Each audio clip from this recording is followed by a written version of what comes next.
Hi there, and welcome to Reddit Confessions. If you've ever wondered what it feels like to disappear in plain sight, stay with me. It happened on a Thursday. The kind of evening where nothing feels wrong, but something still scratches at your ribs.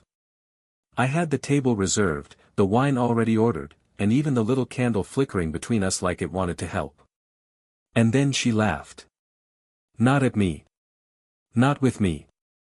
She laughed at him. At his joke. His story. His timing. It wasn't just a chuckle, it was the kind of laugh that tips her head back, the kind that used to belong to me. He was seated right there. At our table. In my spot from a different life. Her ex. He wasn't supposed to be there, I didn't know he'd be there. She told me it was a casual dinner. Just us. I wore a button down. I even fixed my hair in the mirror 3 separate times before leaving the house. Meanwhile, she wore that lipstick I hadn't seen since our anniversary, 2 years ago. They were already deep in conversation when I came back from the restroom. I stood there for a moment before sitting back down, watching her talk like nothing else existed. Her body tilted toward him. That soft elbow on the table posture she used to use with me when we first dated. I cleared my throat. She barely looked. I said, "So. I'm back." She said, "Oh, right," and kept going. He smiled at me. One of those polite, smug smiles. The kind you give someone who still thinks they're in the room. They talked about a concert. A weekend trip. Something about a motel and a thunderstorm and how the power went out and they had to play card games in the dark. I wasn't in any of those memories. I stared at my water glass. She didn't notice. I asked her if she wanted to order starters. She waved me off and said, "You two decide, I'm good with whatever." You too. So I stood up. I stood up, took my coat, pushed my chair in slowly like I was still polite. She didn't even flinch.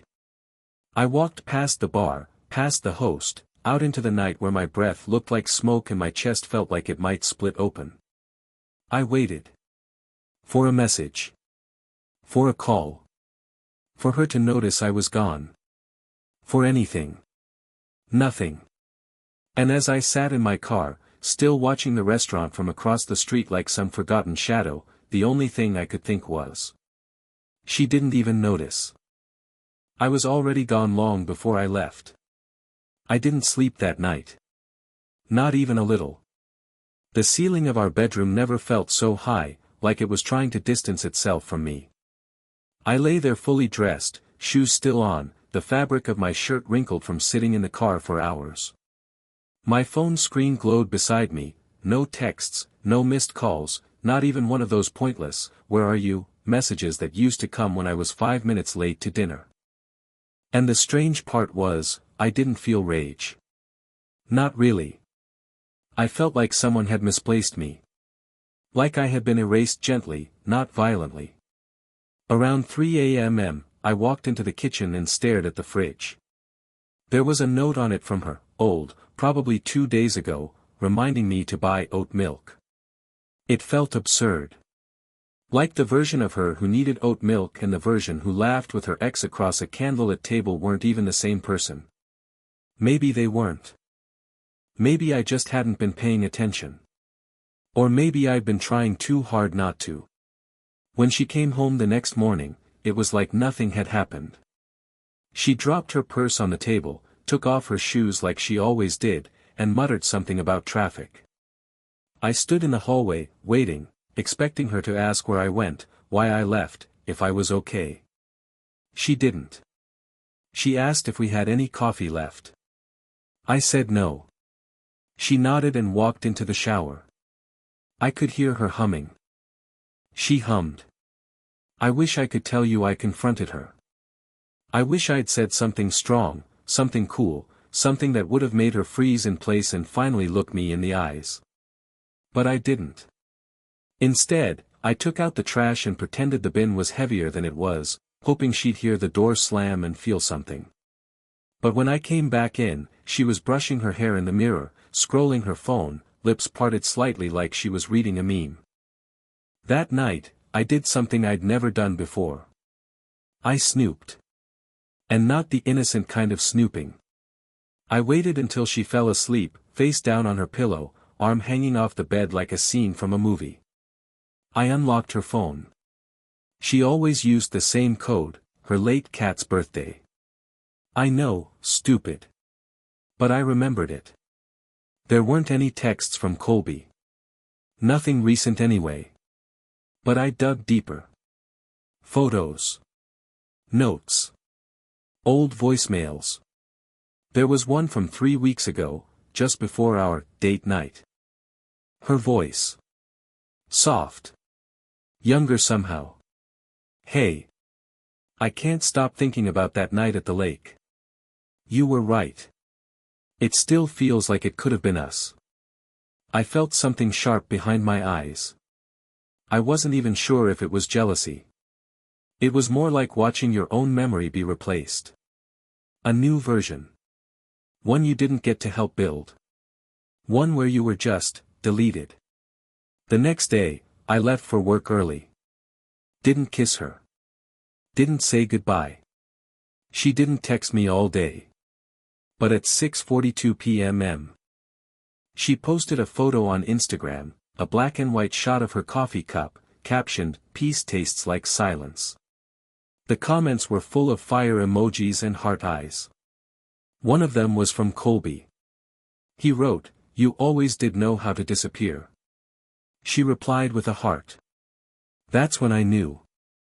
This wasn't an accident. It wasn't thoughtless. It was a slow push, like someone gradually scooting you out of frame, pretending it's just a tighter crop. She wasn't ignoring me. She was replacing me. And worst of all, she was doing it quietly. So I couldn't even call it betrayal without sounding dramatic. But now, I'm done pretending I don't notice. She didn't see me leave that night at the restaurant. But she's about to see what it looks like when I really walk out. It's strange how easy it is to disappear from someone's life when they've already stopped seeing you. I didn't need to pack. I didn't need to slam a door or shout some dramatic final line. All I had to do was stop showing up. And it was like I'd never been there to begin with. That weekend, I stayed at a budget motel off Route 9. You know the kind, faded blue comforters, loud AC units, and a front desk guy who doesn't bother asking why you're checking in at 11:40 p.m. with nothing but a backpack and an exhausted look. I brought 2 shirts, a razor, and the journal I hadn't written in since 2018. I didn't even bring my toothbrush. It felt symbolic. Like I wasn't planning to stay clean for a while. And no, Madeline didn't call. Not that night. Not the next morning. Not even when she noticed I hadn't come home, hadn't texted, hadn't sent my usual, "Do you need anything from the store?" message like I used to out of habit. I watched her Instagram instead. Her story showed a brunch spot, a flat white coffee with a heart-shaped foam, and a blurry picture of a man's hand across the table. It wasn't mine. She tagged no one. No caption. But I stared at that hand like it was a crime scene. I zoomed in, scanned for rings, scars, anything that would prove it wasn't Colby. But it was him. I just knew. The way people know when a glass is about to fall even before it moves. You feel it in your spine. The worst part wasn't the photo. It was how relaxed she looked. Like the weight of pretending had been lifted. Like my absence was the first real oxygen she'd breathed in months. You know how people look after a long cry? That clean, distant calm. That's how she looked. And here I was, sitting on a motel bed with a vending machine dinner, writing sad things in a notebook I once used for wedding speech drafts. Sunday night came. Still no message from her. So I did something else. Something dumb. Something human. I drove back to the house. I didn't go inside. Just parked across the street like a ghost in his own life. Her bedroom window was lit. I saw silhouettes moving, her, pacing. Talking to someone on speakerphone. Laughing. Again with the laughing. I watched her laugh so much that I started mouthing along with her like I knew the punchline. I didn't, of course. I was just guessing. Trying to be part of something I was no longer allowed to enter. Then, a second shadow. Colby. He walked into the frame like he belonged there. Confident. Shirt half untucked. He walked behind her, put his hands on her hips like it was routine. Like it wasn't my house. Like I hadn't spent 6 years building that kitchen shelf, adjusting that curtain rod, fixing the leaky pipe under the sink she never even thanked me for. I should have looked away. I didn't. I watched until they left the room. Until the lights went out. And then I sat there, gripping the steering wheel so tight my knuckles ached, trying to convince myself not to cry. I didn't succeed. I cried. Not the cinematic kind. Not the manly, silent, one tear down the cheek cry. It was the pathetic, sniffling, forehead on the steering wheel kind. The kind that tastes like metal and shame. The kind you hope no one ever sees. But the thing is, someone did see. Because when I finally looked up, blinking through the mess, there was someone standing on the sidewalk, a neighbor. The old woman 2 houses down. She was walking her dog, and she saw me in the car.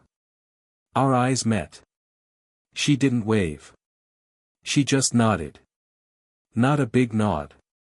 Not even a curious one. Just, a knowing nod. Like she'd seen this before. Like she'd once sat in a car, watching someone she loved vanish behind a window, and had no words for it either. That nod hit me harder than anything Madeline had done. Because in that tiny gesture, I realized something. I wasn't the first man to lose quietly. And I wouldn't be the last. But I could choose how I ended my role in this story. Not with begging. Not with shouting. With truth. Even if it hurt. I didn't go to work Monday. I didn't call in either. I just let the day pass like I wasn't part of it. My boss sent a polite check-in message, "Everything okay?" Which I left on read for hours before typing, "Family emergency." It wasn't a lie. My emergency just didn't come with sirens. It came with the sound of my own toothbrush still sitting dry in the cup. I knew I had to go back eventually. Not to talk. Not to explain. Just to gather the pieces of myself that were still scattered around the house, my backup hard drive, a few books, the sweater that still smelled like autumn before everything went gray.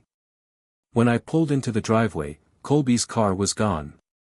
For a second, I imagined Madeline was inside alone, maybe sitting on the edge of the bed with her head in her hands, whispering, "What have I done?"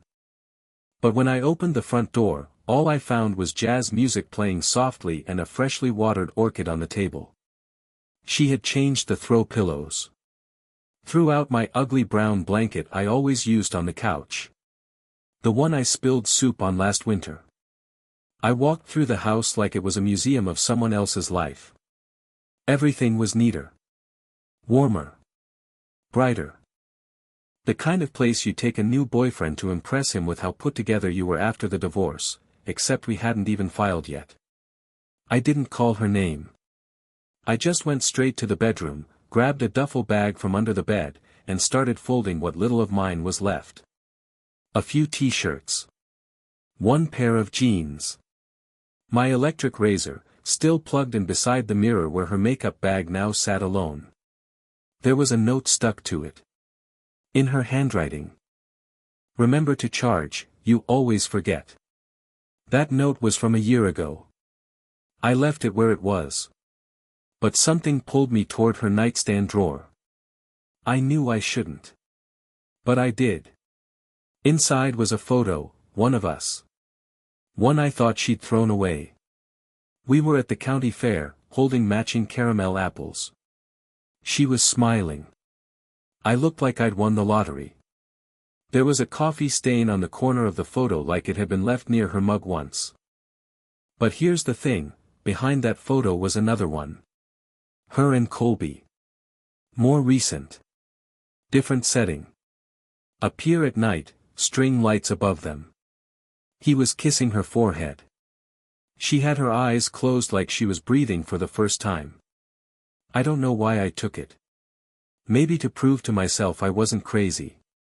Maybe to remind myself what betrayal looked like when it dressed up as romance. I slipped the photo into my wallet, zipped up the duffel, and walked to the door. That's when I heard her key. It clicked in the lock, slow and casual, like she was entering a quiet Sunday afternoon. She didn't expect to see me. And I didn't expect her to freeze. For the first time in weeks, we made real eye contact. She looked like someone who had just remembered a dream they weren't supposed to talk about. "Hey," she said, voice suddenly so small I almost didn't hear it. "Hey," I replied, setting the duffel down by my feet. I was just grabbing the last of my things. She nodded too quickly. "You could have told me. You could have noticed." That stopped her. I waited for something, tears, a sorry, even one of her classic half-apologies wrapped in a compliment. But instead, she stepped aside and let me walk past like we were strangers in a narrow hallway. But before I reached the door, I turned back. My voice cracked, but I didn't care. "Do you love him?" She didn't say no. She just blinked, slowly. "I don't know," she whispered. That's all I needed. I picked up the bag, walked out, and left the door slightly ajar behind me. She didn't follow. She didn't call out. She just stood there in her perfect, rearranged home, and let me leave like she'd been practicing for this moment her entire life. And somewhere inside me, I realized the scariest part wasn't that she had feelings for him. It was that she didn't have any left for me. It had been 4 days since I left for good. 4 days of stale motel air, of eating cold sandwiches out of the plastic and pretending that, starting over, was a noble thing instead of what it really was, an unraveling. I didn't tell anyone where I was. Not my mother. Not my coworkers. Not even my friend Theo, who once said, "If you ever disappear, at least text me so I know you're not dead in a ditch." I couldn't bring myself to explain it yet. How do you say, I was replaced in silence? But the universe, apparently, didn't care about my silence. Because on Thursday afternoon, someone knocked on my motel door. I was still in sweatpants. The kind with holes in one knee and a drawstring that never stayed tied. When I opened the door, squinting against the bright afternoon sun, I had to blink twice to recognize the person standing there. It was Tara, Madeline's younger sister. She'd always been the rebel in the family. Purple hair in college. A tattoo of a fox on her forearm. She used to give me a hard time at family gatherings, joking that I was too normal for her sister. But over the years, we'd found a weird kind of friendship. A mutual understanding that neither of us fit into the shiny picture Madeline liked to paint. Now here she was, arms crossed, holding a to-go coffee cup in one hand and a sealed manila envelope in the other. "I figured you'd be here," she said, pushing past me like she'd done it 100 times before. How did you?" "I called Theo," she interrupted. He cracked faster than an egg. "Said you looked like someone who'd been crying to motel pillows." She sat on the edge of the bed, the coffee still steaming in her hand. I stood there awkwardly, not knowing if I should sit, thank her, scream, or just collapse. "What is that?" I asked, pointing to the envelope. She tapped it. "Proof." I didn't move. She didn't blink. "You need to see what she's been doing, Irwin. Not just what you think she's been doing." My hands shook when I took it. Inside were screenshots. Dozens. Messages. Emails. Voice memos. And one plane ticket, booked 2 weeks before our dinner. A weekend trip. To Chicago. The weekend she told me she was visiting her cousin in Denver. My breath caught. "You knew about this?" I asked. She sighed, hard. I suspected. But when she came back from that cousin trip, glowing like she'd been on a spa retreat, I asked questions. She lied. Badly. So I checked. Her cloud account was still synced to an old iPad. I saw the receipts. One message stood out. It wasn't romantic. It was worse. It was practical.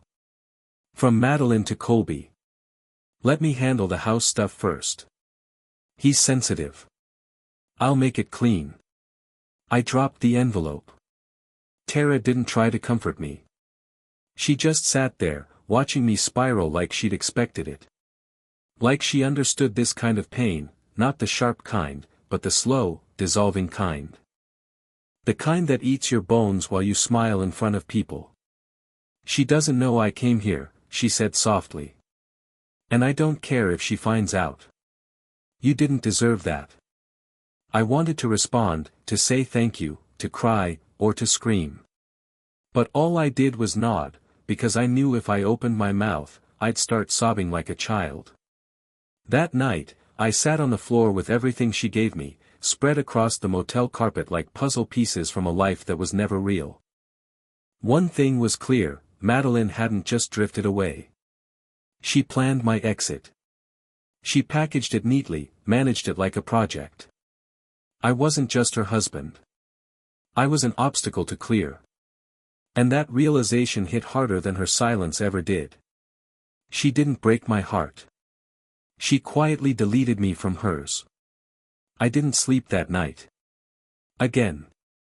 But this time, it wasn't grief that kept me up. It was clarity. That sickening, fluorescent kind of clarity that hits you in cheap motel rooms when the ice machine outside your door rattles every hour and your own reflection in the window looks like someone you wouldn't trust. Madeline hadn't just checked out of our marriage, she rebranded it. Behind my back. Softly, gently, but with full intent.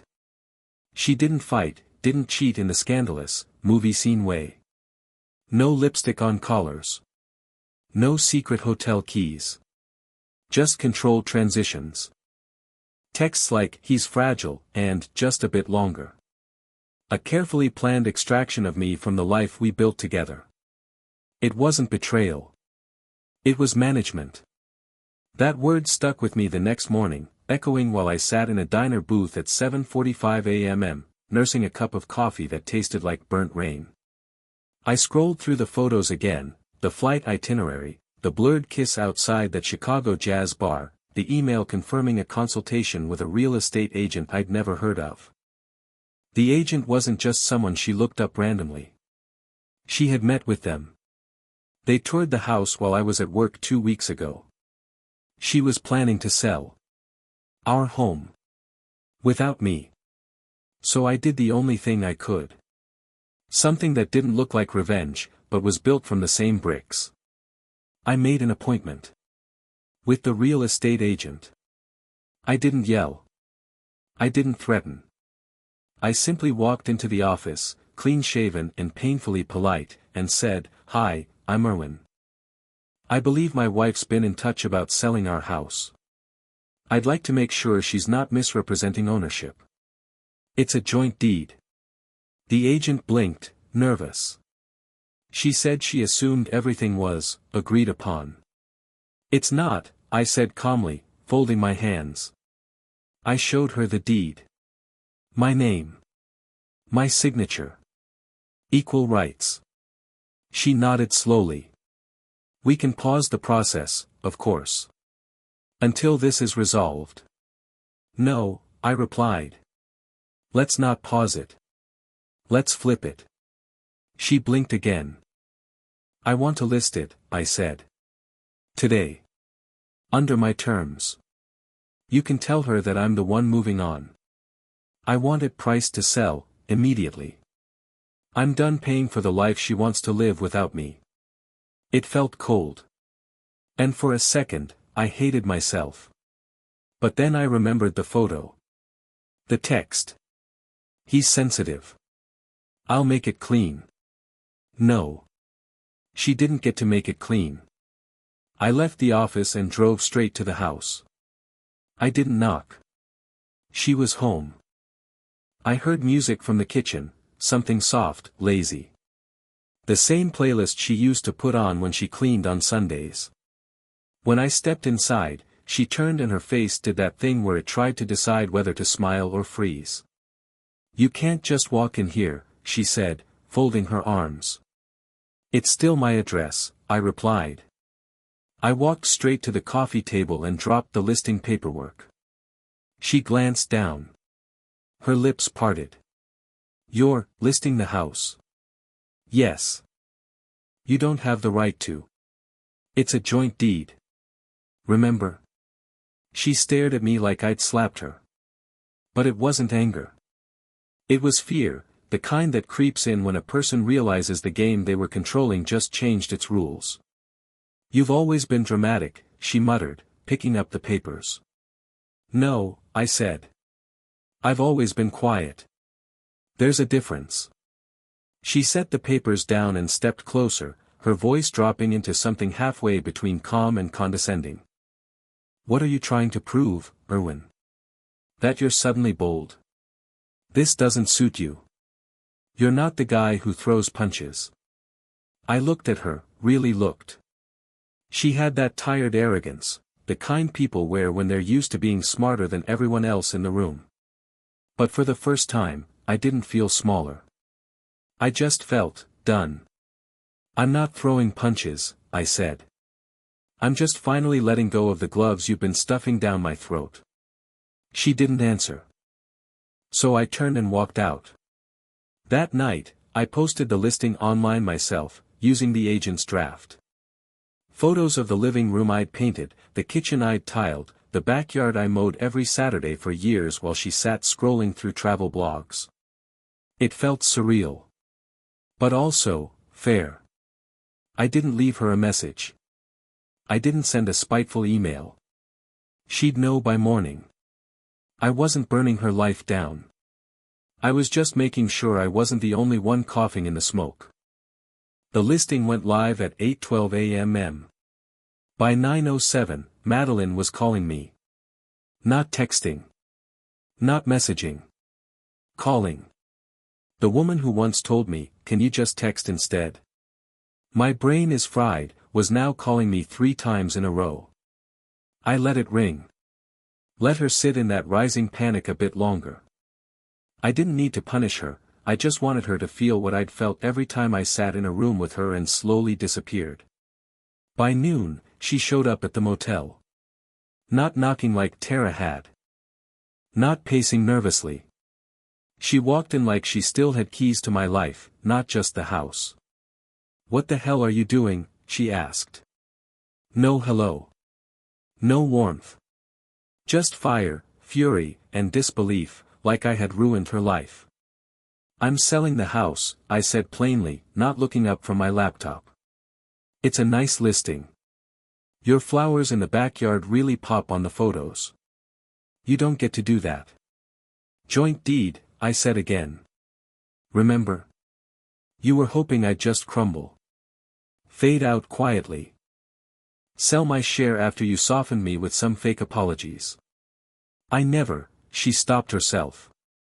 Her eyes searched the room. Cheap motel bed. A flickering lamp. A half-eaten tuna sandwich on the desk. "You're living here?" "Yes." In this?" "In this." She scoffed, half laughing. "You think this makes you the victim? This makes you pathetic, Irwin. And everyone's going to see that. You want your friends, your family, to think you're the one who took the high road, and I'm just, what? A villain." I closed the laptop. "You're not a villain, Madeline. Villains have intent. You're just careless." Her face went still. Not sad. Not angry. Just, blank. Like she'd finally run out of plays. Like the mask slipped and the person behind it had no idea who she was without the script. And then, just as I stood up to ask her to leave, she switched. That terrifying, whiplash kind of switch that people use when they realize charm might still work. She stepped closer. Too close. Sat down beside me on the edge of the bed. Look, she said softly, we didn't fall apart overnight. You know that. We both stopped trying. I just stopped earlier.